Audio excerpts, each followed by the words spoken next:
بسم الله الرحمن الرحيم. السلام عليكم ورحمة الله وبركاته.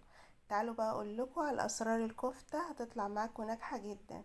كل سنة وحضراتكم طيبين. طبعا كلنا في العيد بنعمل الكفتة. طبعا مش عايزين دخنة ولا شوي ولا اي حاجة، هنعملها في البوتاجاز عادي خالص. هتطلع معاكم بصوا احلى من كفتة الحاتي. بصوا لونها وشكلها بتتحدث عن نفسها. بصوا من بره مقرمشة ومن جوه طرية. بصوا بقى طراوتها وجمالها، بجد تحفة. وطبعا الكفتة يعني يعني طحينة.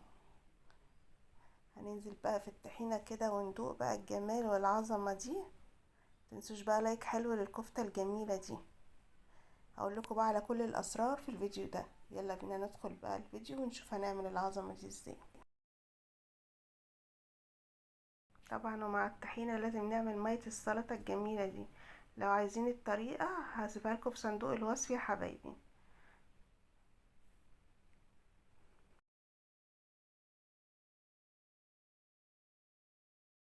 ومعانا نص كيلو لحمة مفرومة، يكون فيها نسبة دهون 20%. هنبتدي بقى ننزل عليها بصلاية مفرومة مصفيين منها المية،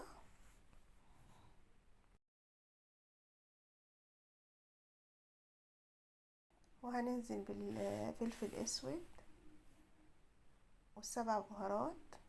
ولو حابين تضيفوا جوز الطيب مفيش مشكلة، بتدي طعم حلو جدا. وملح خفيف، طبعا مش هنكتر الملح. وهننزل هنا بمعلقة ممسوحة بيكنج باودر طبعا عشان الكفتة ما تكشش معانا. وهننزل بمعلقتين كبار بقسماط. وهنبتدي بقى نقلب الكلام ده كله مع بعضه كده وندمجه مع بعض. مفيش بصوا اسهل وابسط من الكفته. بصوا ما فيهاش اي افتكاسه. هتطلع معاكم الكفته جميله جدا وطعمها احلى من بتاعه الحياتي.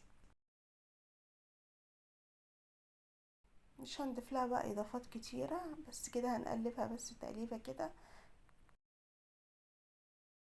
واول ما نتاكد ان التوابل بتاعتنا اتوزعت كويس، حابين بقى بصوا هي كده خشنه معانا، حابين نعملها كده على ايدينا مفيش مشكله. انا هاخدها في الكب. حابين تعملوها بايديكم مفيش اي مشكله، لكن الكبة بتخليها تسمغ بسرعة وبتطلع معانا النتيجة حلوة جدا. هننزل بقى في الكبة كده بالكمية كلها.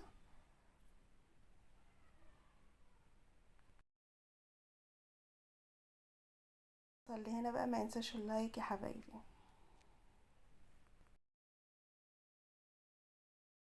وهنضربها في الكبة كده لغاية ما تسمغ معانا وتنعم معانا تماما. كده خلاص تمام، بقت جاهزة معانا. وهنبتدي نختبرها بايدينا كده. لو لقيناها الانسجة بتاعتها ناعمة كده معانا، خلاص كده هي سمغت وبقت زي الفل. ويا ريت تسيبوها في التلاجة لمدة 10 دقايق. بعد ما تطلع من التلاجة بصوا ما شاء الله عجينة الكفتة بقت جاهزة معانا. هنشكلها كده ونشوفها مع بعض. كده عملنا الكمية كلها، دهنا الصينية بالزبدة. هناخدها بقى على الرف الوسطاني، مش هتاخد 10 دقايق. وهتطلع معاكم احلى كفتة، بجد طعمها رائع. جربوها بالطريقة بتاعتي يا حبايبي، وهستنى بقى رأيكم في التعليقات. وكده الكفتة بتاعتي بصوا خدت 10 دقايق، نزلت السوائل بتاعتها. هسيبها تاني 5 دقايق على الشواية من فوق.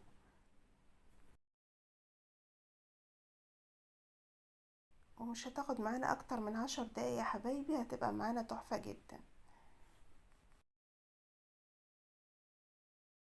وكده خلاص الكفتة بتاعتنا طلعت. بصوا بقى شكلها ولونها بجد تحفة. والطعم بجد والله رائع رائع رائع.